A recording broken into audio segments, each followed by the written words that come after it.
Alléluia! Vous êtes plus jeune que moi, vous êtes né en 1977. Est-ce que vous avez l'expérience? Je vous aime farouchement, mes amis. Macron. Moi, je dis que ça pourrait être une couleur, le Macron. Mais du Macron. Macron, ça va avec tout. Bleu, blanc, rouge. Emmanuel Macron est... Appartient-il au Nouveau Monde? Légende. Vous avez essayé de savoir ce qu'il y a dans la tête, j'ai l'impression que le mystère, il est encore là. Si je vous dis Alléluia, vous me dites Alléluia. Et Alléluia était à Lyon. Emmanuel Macron, il sauve, il guérit, il délivre, il fait prospérer et il bénit. Oui. Aujourd'hui, je vous aime farouchement, mes amis. Il nous aime, Alléluia. Mais quel est son secret? Quel est le secret du Messie Macron pour les envoûter à ce point, quoi qu'ils disent? Liberté, égalité, fraternité.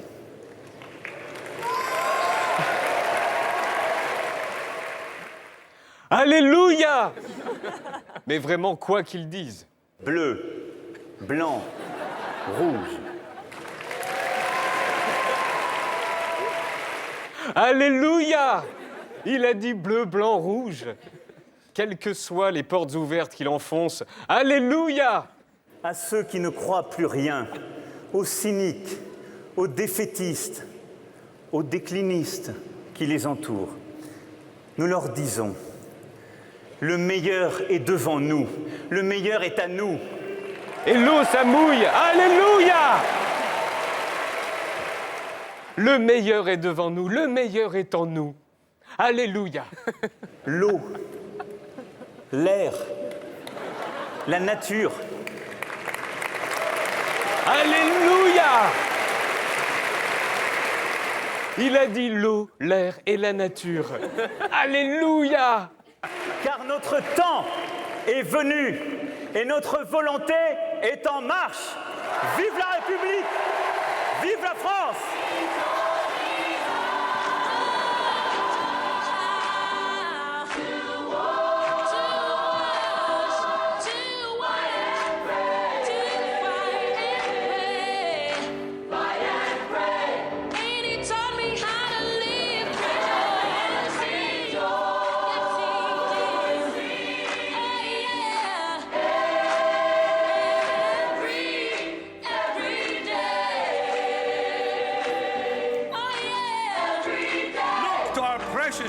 Macron, il sauve, il guérit, il délivre, il fait prospérer et il bénit.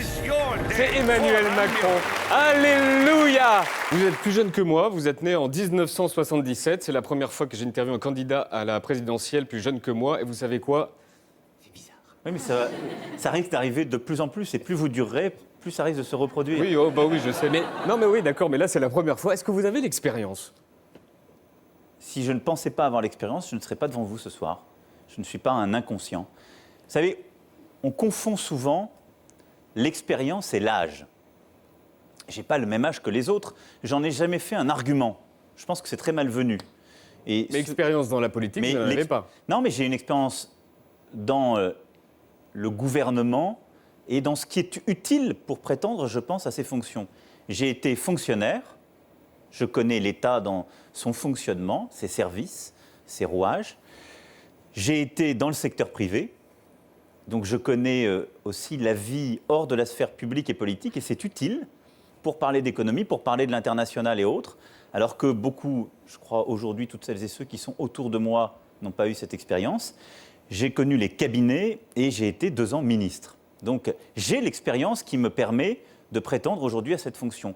Dans un contexte qui est en train de changer radicalement. Emmanuel Macron est, si vous deviez cocher, libéral libertaire, universaliste, progressiste, ambigu, de droite mais pas réac, de gauche mais pas frondeur, ni droite ni gauche, de droite et de gauche. Est-ce qu'il y en a beaucoup à cocher là aussi? J'ai le droit à combien? Allez-y. Libéral libertaire, Je suis libéral sur le plan politique, sur le plan économique aussi, même si je ne suis pas que libéral, mais je ne suis pas libéral libertaire au sens propre du terme. Parce qu'on l'a vu d'ailleurs, sinon Pas sur les mœurs. Pas totalement, mais sur des sujets de sécurité, je suis assez tolérance zéro. Sur les mœurs, je ne suis pas en effet pour la légalisation du cannabis. Donc là, j'ai un côté en effet un peu plus, je dirais, autoritaire. Universaliste. Oui, parce que ça, c'est la philosophie des Lumières. Progressiste. On peut être, et ça c'est... Eh, vous allez pas me faire 10 minutes sur chaque mot, hein, parce que là, sinon, Non, je vous voyais avec... j'ai mal au bras, là. Je suis progressiste, complètement. Vous me rendez la tâche plus dure, là, parce que vous le... Vas-y. Tenez de traviole. Progressiste, c'est l'idée de dire, je crois dans le progrès, la réconciliation au progrès, de gauche, de centre, de droite, de la société civile. C'est la marque de fabrique depuis le début. Ambigu, je ne suis pas ambigu, moi je suis clair. De droite, mais pas réac, non, je ne suis pas de droite. De gauche, mais pas frondeur, non plus, parce que je ne sais pas trop ce que ça veut dire, frondeur. Si, moi je viens de la gauche. Mais j'aime pas le terme frondeur, j'ai d'ailleurs jamais utilisé. Si, je l'ai dit, moi je viens de la gauche. Ce sont mes convictions. Mais je suis dans le dépassement. Vous dites je viens, mais vous dites pas je suis. Non, parce que je suis aujourd'hui en train de construire une offre politique qui dépasse ce clivage. Je me retrouve beaucoup plus dans le progressiste. Et donc je rassemble des gens de gauche, du centre et de la droite qui veulent travailler ensemble sur un projet progressiste. Si je peux me permettre, là vous êtes un peu ambigu. Non, parce que je suis progressiste, et regardez, je suis de droite et de gauche dans le mouvement que je porte, voilà. Ok, très Donc, bien. je ne suis pas dans la double exclusion. Je considère qu'il y a des bonnes idées à droite qui sont justes et efficaces, et il y a des bonnes idées à gauche qui sont justes et efficaces. Moi, à titre personnel, je viens de la gauche, j'ai été dans un gouvernement de gauche et je l'assume totalement. Soyons clairs. Mais il faut l'être. Il faut l'être, toujours. Oui, toujours. Ce matin, la réalité a dépassé la fiction. Toi aussi, parle comme Macron. Règle numéro 1. Règle numéro 1. Pour dégager de l'intensité, des silences, tu ménageras.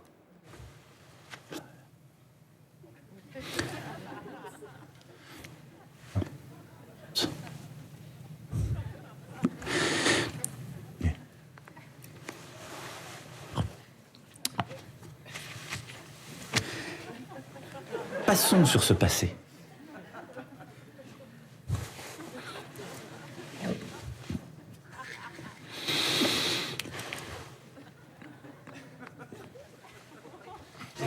Merci beaucoup, Emmanuel Macron. Règle numéro 2, imprégnez-vous de Charles de Gaulle. Roulez les R et doublez les L, même quand il n'y en a qu'un. Exemple. Vous mettez les mains comme ça et vous dites « Ma volonté » avec 2 L. C'est réconcilier avec 3 R. Les mémoires et les traumatismes. Comme ça. Ma volonté, c'est de réconcilier, justement, à la fois les mémoires et les traumatismes qu'il y a dans la société française pour avancer. Règle numéro 3, dire des phrases sans grand intérêt, mais les dire de manière à ce qu'elles aient de l'intérêt. Exemple, si je dis cette phrase, ça fait très longtemps que j'aime la politique, la vie politique de notre pays, et que je souhaitais faire quelque chose. 5 secondes, ça m'a pris 5 secondes, et avouez que ça n'a pas grand intérêt. Tu me l'as fait à 15 secondes et t'as l'impression que c'est du Zola. Ça fait très longtemps que j'aime la politique, la vie politique de notre pays, et que je souhaitais faire quelque chose. Émile Zola. Et tu peux la faire à 25 secondes aussi. Ça fait très longtemps que j'aime la politique, la vie politique de notre pays, et que je souhaitais faire quelque chose. 25 secondes. Et la dernière règle, tu fais des pauses, tu attends. Le regard bas, les bras croisés, visage imprégné, et tu dis « Mais qu'est-ce que la France ? C'est quoi notre pays ?» Les bras croisés sont très importants. Mais qu'est-ce que la France ? C'est quoi notre pays ? Le point, très important aussi le point. À chaque instant, la France, elle est elle-même quand elle aspire à l'universel. Mais à chaque instant, la France, elle est elle-même quand elle aspire à l'universel. Les 2 poings serrés contre le torse, c'est bien aussi. Mais c'est très important. J'ai pas dit que c'était pas important. Hein. Et tu peux pomper le penseur de Rodin aussi. C'est pour ça que le pouvoir, a toujours besoin de contre-pouvoir. Mais que tout ça ne t'empêche pas de dire des conneries. Le candidat d'En Marche estime dans une interview au magazine l'Obs que les opposants au mariage homosexuel ont été humiliés. Une des erreurs fondamentales de ce quinquennat a été d'ignorer une partie du pays qui a de bonnes raisons de vivre dans le ressentiment et les passions tristes. C'est ce qui s'est passé avec le mariage pour tous, où on a humilié cette France-là. Et si nous faisions un hommage aux humiliés de la République? On avait à l'époque croisé beaucoup de personnes humiliées de la République. Rendons-leur hommage. En tout chemin, en tout lieu, il ne parle que du bon Dieu, il ne parle que du bon Dieu. Le mariage pour tous, puis alors avec des chiens, avec des chats, avec des singes, avec quoi après? Les homosexuels, malheureusement, ils ont besoin de plus en plus de sexe, donc ils vont chercher ailleurs le sexe, et ils se dandinent dans la rue, et ils se marchent, surtout les hommes, en mimant on ne sait pas quoi, sûrement pas les femmes, parce que moi je peux me promener dans la rue, je tourne pas les fesses comme ça. Ils sont malades de la tête, ils ont besoin de toucher, ils ont besoin de faire du mal à un petit enfant. Psychologiquement, c'est une maladie. Ces gens-là doivent être enfermés à perpétuité. Je n'ai rien contre les homosexuels, on les aime, mais c'est contre nature. Eux-mêmes, ils se sentent dans une vie tellement médiocre et tellement stérile et tellement vide de tout sens qu'ils s'en cherchent en faisant n'importe quoi.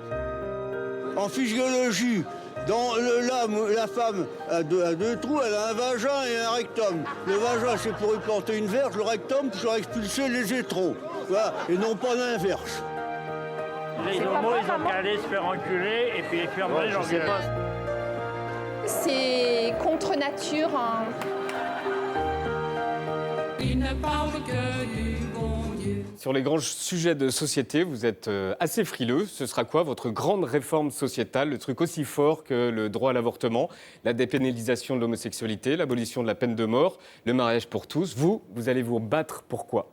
Ce n'est pas une question de frilosité, c'est une question de priorité.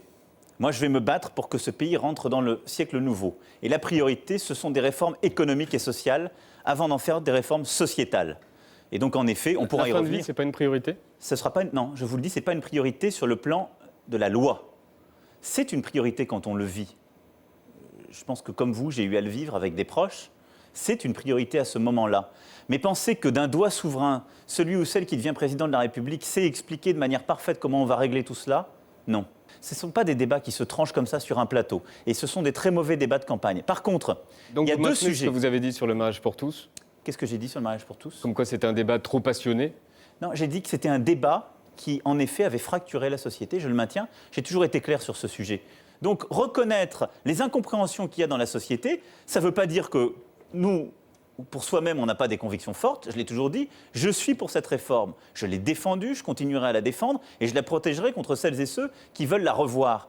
Mais nier qu'il y a eu de l'incompréhension dans la société, ce serait aussi une erreur, parce qu'il y en a eu. Votre enquête sur Macron sort demain, mais elle est déjà numéro 1 sur les plateformes. C'est un livre très attendu aux éditions Fayard et je dois dire qu'il est d'une violence. Déjà le titre, on regarde le titre.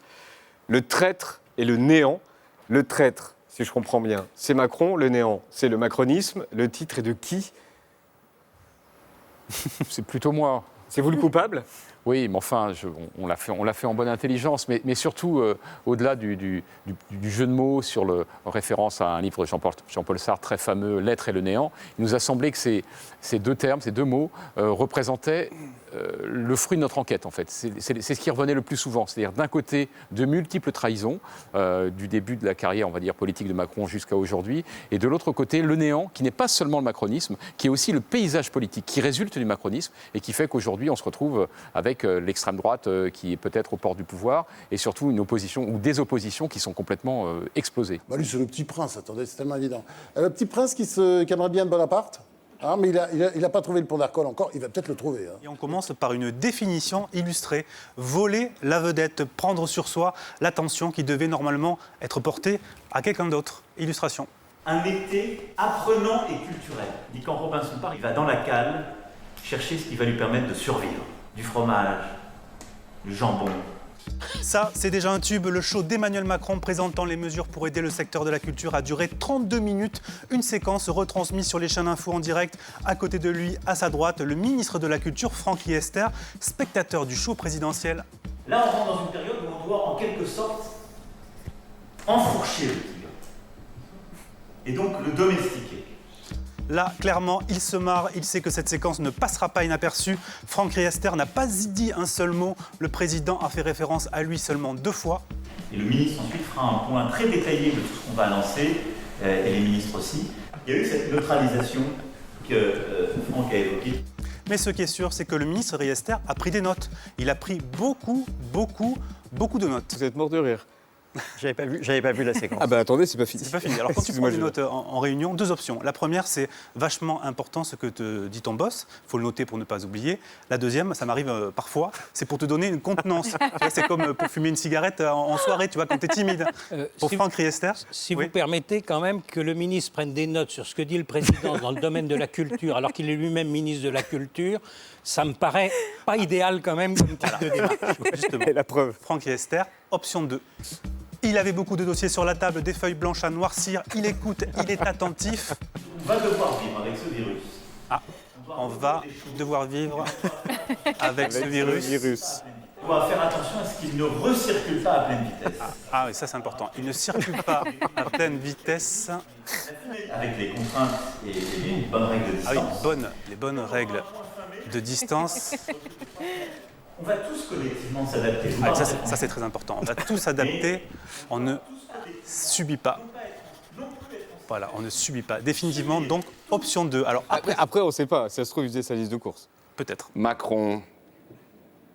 Moi, je dis que ça pourrait être une couleur, le Macron. Non, c'est quand tu sais, tu repères une cuisine, tu sais pas quoi mettre, tu dis, bah, mets du Macron, ça va avec tout. Le hasard fait parfois bien les choses. I have President Barack Obama for you. Hold on 1 second. Thank you very much. Hello. Hello, Mr. President. How are you? It's Emmanuel? Yeah. Non, exactly. Mais vous vous rendez compte? Bon, alors déjà, la probabilité que votre téléphone sonne et que ce soit Barack Obama qui vous dise « Hey, salut !»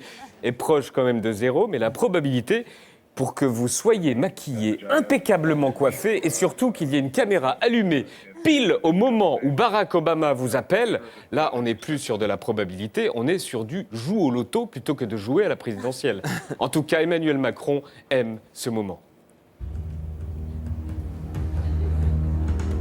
55.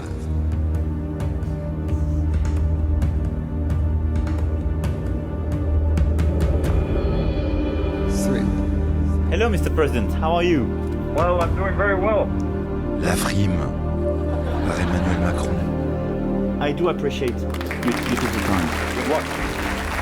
Alors on savait qu'il avait évoqué une éventuelle guerre civile dans un podcast si le RN passe, mais on avait au final assez peu d'infos sur ce mystérieux podcast dans lequel le président s'est exprimé, voire même épanché. L'image est enfin sortie et il y avait d'autres surprises. Je m'appelle Emmanuel Macron, je suis né le 21 décembre 1977 à Amiens. À Amiens. Car oui, quand on est dans un podcast, on parle bas, on parle près du micro. Et Amiens et la Picardie deviennent intenses. À Amiens, qui était à l'époque la préfecture de la Somme. C'était aussi la capitale de la région Picardie à l'époque. Intense. Depuis 2017, je suis président de la République. Le podcast s'appelle Génération Do It Yourself. C'est un face-à-face en face du président, un homme, Mathieu Stéphanie, qui ne se définit pas comme journaliste, mais comme entrepreneur récidiviste. Alors vous allez voir, je ne vais pas dire grand-chose pendant cette séquence parce que c'est inutile. Et je pense que l'engagement, c'est ce qui permet aussi de réconcilier beaucoup de contraires.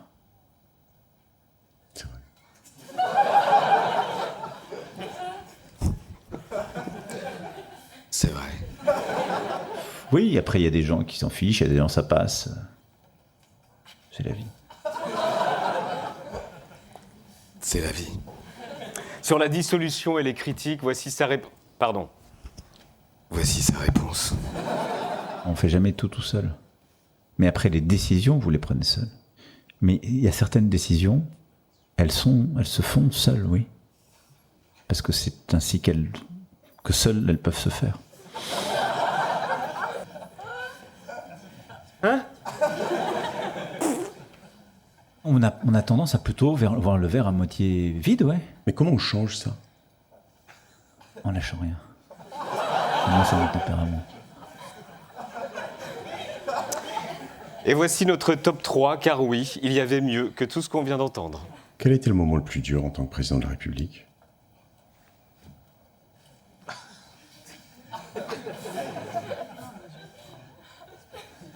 Il a répondu, le Covid et l'armée. En 2, on a parfois eu l'impression d'être de trop. Si je vous donnais, je sais que c'est une question difficile, mais l'opportunité d'offrir un seul livre à tous les Français. Un seul. Madame Bovary. Que j'ai lu tardivement et que j'ai adoré. Trop d'infos et trop d'un temps, trop d'intensité, trop d'infos. Et Macron qui regarde le plafond car ils viennent de dire « Madame Bovary ». Et enfin, notre moment préféré. Si je vous offrais l'opportunité de glisser un mot à l'oreille du jeune Emmanuel Macron, quand il arrive à Paris, et que vous pouviez lui dire quelque chose, qu'est-ce que ce serait?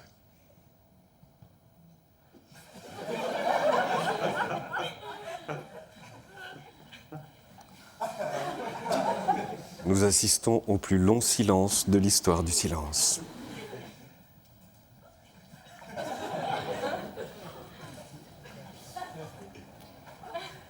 Apprends de chacune de tes erreurs. Vous l'avez pas fait. C'est à chaque fois que je l'ai fait que j'ai grandi. Nous sommes totalement incapables de résumer ce qui vient d'être dit. Appartient-il au Nouveau Monde? Légende. Il a voulu appartenir au Nouveau Monde avec tout ce qu'on prête à ce qu'il avait appelé le Nouveau Monde, ce qu'il avait théorisé, à savoir un gouvernement resserré, 42 membres en réalité aujourd'hui, avec des cabinets restreints. Il est revenu en arrière, donc absolument pas Nouveau Monde, la politique classique. Pour une enquête sur Macron, qui mieux que François Hollande peut nous raconter comment Emmanuel Macron est arrivé? Et en fait, on parlait du traître tout à l'heure. C'est François Hollande qui a dit concrètement et clairement « il m'a trahi avec méthode ». Oui, il m'a trahi avec méthode. Voilà. Et une des thèses, d'ailleurs c'est une des thèses du livre, c'est qu'il s'entoure de tocards car il a peur d'être trahi à son tour. Oui. C'est ce que nous ont dit beaucoup de ses proches et aussi de ses adversaires. Ils étaient tous d'accord sur ce point, c'est-à-dire que globalement, Macron s'entoure de personnes qui ne vont pas lui faire de l'ombre. Si on observe ce qui s'est passé au niveau des premiers ministres, on voit qu'avec Édouard Philippe, il nomme quelqu'un qui est plutôt inconnu des Français. J'allais dire, manque de chance pour Macron, il prend de l'ampleur, il devient plus populaire que le président, on s'en débarrasse, et qui mettons à sa place? Jean Castex, qui est Jean Castex. Donc je veux dire, c'est un exemple parmi d'autres de ce pouvoir très personnel, très personnalisé. Beaucoup de témoins nous disent aussi, quand on a trahi quelqu'un, effectivement, on a peur d'être trahi soi-même. Autre thèse du livre, c'est un populiste chic, un populiste de velours, un populiste mainstream, un populiste mondain, un populiste des élites. Plusieurs personnes vous disent ça. Ça veut dire quoi? Ça veut dire qu'il sous le couvert d'un vernis intellectuel et de mots savants qu'il emploie vraiment à satiété dans tous ses discours, nous, on a eu la curiosité d'aller voir des gens, des philosophes, comme M. Wolff, ou comme des historiens, comme M. Prochasson et d'autres, qui nous ont tous démoli la thèse du Macron intellectuel suprême. Ils nous ont tous dit non, c'est effectivement du populisme facile. Il veut séduire les foules, il veut donner l'impression d'être, et donc du coup, il utilise des termes. Oui. Est-ce que c'est pas le propre de tous les présidents et de tous les politiques? Est-ce que c'est vraiment propre à Macron, Hollande, Sarkozy? On pourrait dire la même chose d'une certaine manière. Alors, je pense que c'est différent quand même. On a le sentiment que chez Emmanuel Macron, c'est poussé, c'est exacerbé en quelque sorte cette tendance effectivement à flatter son interlocuteur, par exemple. Ça, c'est ce qui revient souvent dans l'ouvrage, dans notre enquête également. Il donne raison à chaque personne qu'il rencontre. Il lui donne l'impression d'être son meilleur ami et pour ensuite flatter cette personne. Et il fait pareil avec l'électorat. On l'a encore vu, on le voit en fait tous les jours. On l'a encore vu récemment lorsqu'il parle des animaux, la protection de la nature, et qu'il parle de la chasse, et il dit simultanément il faut vraiment protéger les animaux, c'est pas normal qu'il y ait de la maltraitance, et la chasse fait partie du patrimoine culturel. Non, normalement, c'est compliqué de tenir ce raisonnement-là. Et c'est en fait en permanence, on essaie de flatter telle ou telle personne ou telle partie de l'électorat en espérant en récupérer les fruits, ce qui lui a honnêtement plutôt pas mal réussi. De ce point de vue-là, il est extrêmement habile. Tournée africaine d'Emmanuel Macron, jour 3 après l'Égypte. À Alexandrie. L'avion présidentiel français a atterri à l'aéroport de Nairobi, au Kenya. Et il y a toujours ce truc entre les hommes politiques et la danse. Un truc qui s'appelle un gouffre. Hein ? Et les hommes politiques et la danse, acte 2.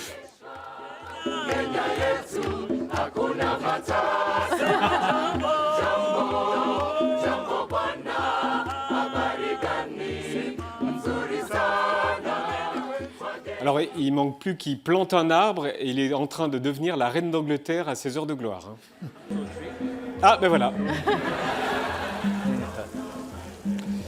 La visite avait un but, le sommet Africa Forward, forum économique entre la France et le Kenya. Au premier rang, les présidents. Et c'est parti, le sommet commence. Good morning, Nairobi. Good morning, everyone. I see that there's a lot of activity in this room. Alors, première référence au bruit qu'il y a dans la pièce et au manque de concentration du public. We were all a bit distracted by all the celebrities that just arrived. I understand. But we now need to start. Alors, la conférence commence. Première partie, culture, un jeune Ghanéen activiste anti-fast fashion.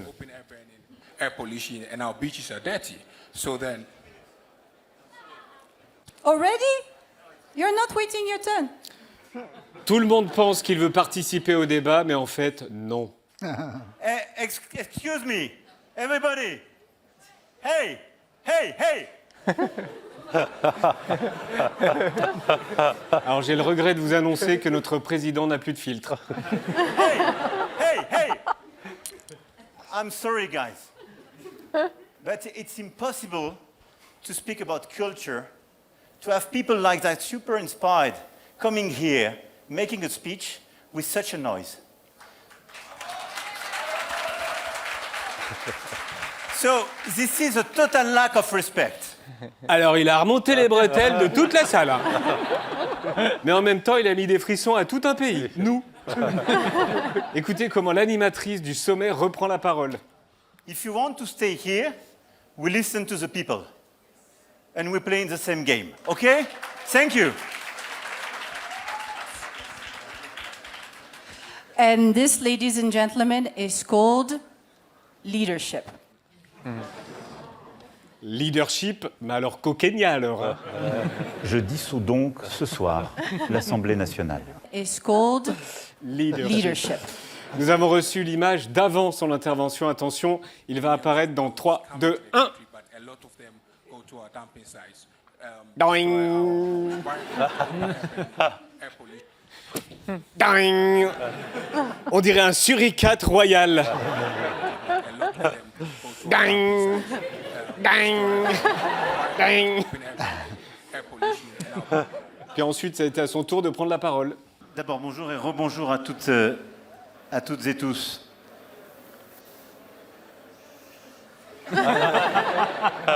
Attention, là, ça va barder, là. Attention, hein. À 3, ça va tomber, hein.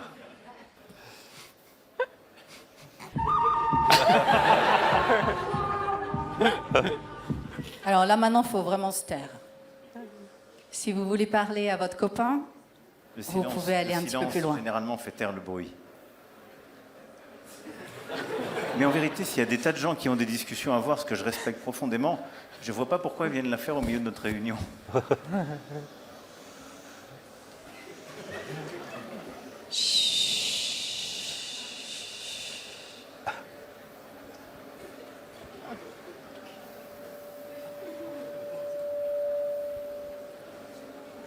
Okay. C'est ce qu'on appelle le leadership. Et dernière image, est-ce que la reine d'Angleterre faisait des émissions de cuisine avec des influenceurs? Elle, non. Eh bien lui, oui. Un jour, vous êtes tous les deux sur le bateau de Jean et un type vous appelle. Bonjour, Président. Bonjour. Alors, ça va mieux, là? Ouais, ça va mieux. Désolé, on déroge un peu aux règles de confinement en vigueur en ce moment. On se retrouve à deux, mais c'est pour la bonne cause. C'est pour Ouais. On est hyper fiers, hyper heureux pour Kevin et vous, et pour toute sa famille, et hyper fiers de ce que vous avez fait. Ok, bon bah super, merci de nous avoir passé un petit moment ensemble. Ah, ça m'a fait super plaisir, et je peux vous dire que ça me fait du bien aussi. Et donc, Monsieur le Président, yes, we come. Je le sais, et allez jusqu'au bout, Jean, et merde pour la suite. Ok, merci. Salut à tous les deux, bonne mer et merci. Hein. Qui tangue le plus, l'Élysée ou votre bateau?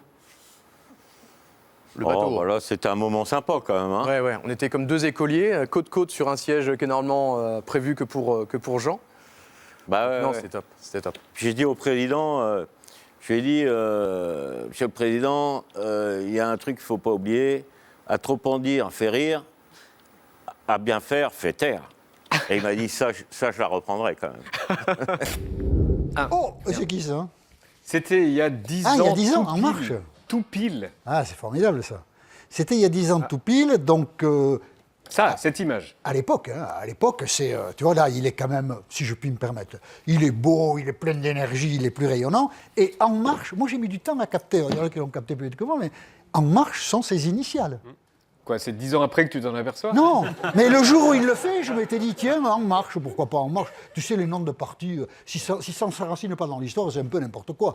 Énergie Nouvelle dit Lisnard, En Marche, voilà. Après, ça tambouille. Mais j'ai mis un peu de temps à percuter que c'était ses initiales. Et au fond, ce jour-là et ce choix-là, ça résume Emmanuel Macron.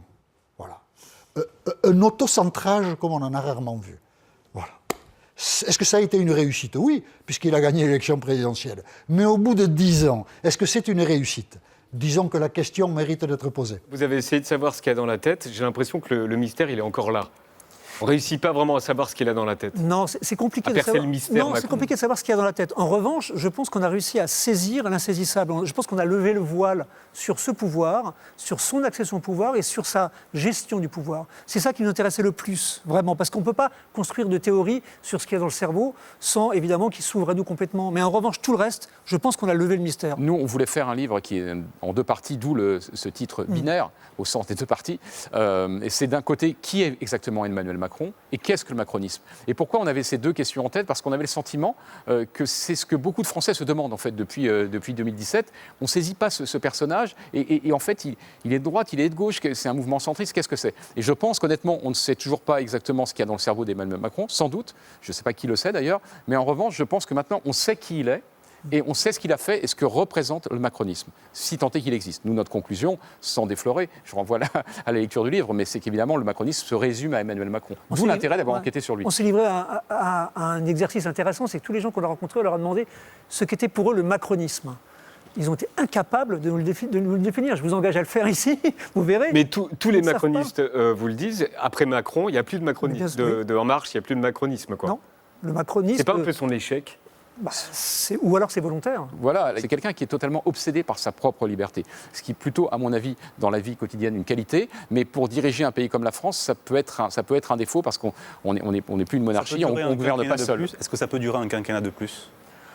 Oui, je ne vois pas ce qui empêcherait cela, que ça dure un quinquennat de plus. Maintenant, on sent qu'il y a quand même, il a à la fois un socle qui est solide, mais on sent qu'il y a une grande colère dans l'électorat en général contre lui. Donc il faut prendre garde. C'est ce qu'on met en valeur dans ce livre, c'est le néant.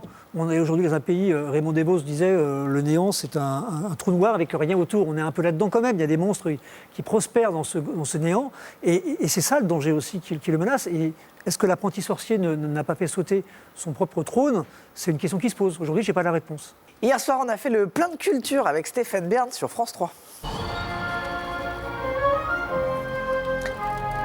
Avec Secret d'Histoire qui était consacré hier soir à Napoléon et à son exil à Sainte-Hélène. Et apparemment, ça ressemblait quand même beaucoup au confinement qu'on est en train de vivre. On est dans un huis clos oppressant. Les Français ne peuvent même plus communiquer avec l'extérieur pour des choses tout à fait banales. Des réparations de chaussures, des choses comme ça qui deviennent absolument impossibles. Comme les Français s'ennuient, comme les Français sont sous pression, qu'on va boire énormément. Et on voit les factures d'alcool qui sont assez effarantes. Ouais. Hier soir, on a vu plein de spécialistes qui balancent des gros dossiers sur Napoléon. C'est un homme qui est un peu vieilli. Napoléon souffre aussi d'un hoquet. Il est pris de constipation chronique. Son écriture est illisible. Il transpire énormément. Ça dégage des odeurs pestilentielles. Et il nous a aussi appris qu'un des généraux de Napoléon avait un petit crush sur lui. Le général Gourgaud est dévoué à Napoléon au-delà de ce qu'on peut imaginer. C'est le type même de l'amoureux transi. Les sentiments de Gourgaud sont trop forts et sont déraisonnables. Voilà, Napoléon était donc dragué par son général. Et c'est monsieur ici qui a le mieux résumé la situation. Et Napoléon dira un mot très cru. J'ai cru qu'il allait m'enculer. Ah oui, vraiment. On a aussi regardé l'épisode sur Victor Emmanuel II, le premier roi d'Italie, qui a eu une vie bien remplie. Hein. Un épisode avec encore des experts qui nous apprennent plein de trucs qu'on n'aurait jamais pu imaginer. Ici, nous avons la chemise rouge, qu'on appelle d'ailleurs les chemises rouges. Ah, et carrément, ouais. Et en écoutant la vie du roi Victor Emmanuel, ça nous a rappelé la vie d'un autre Emmanuel.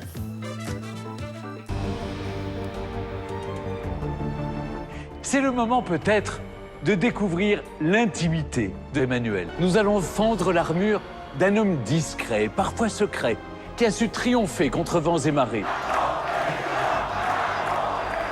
Emmanuel n'était pas destiné à régner sur la France. C'est notre projet! Emmanuel est un homme très bien entouré.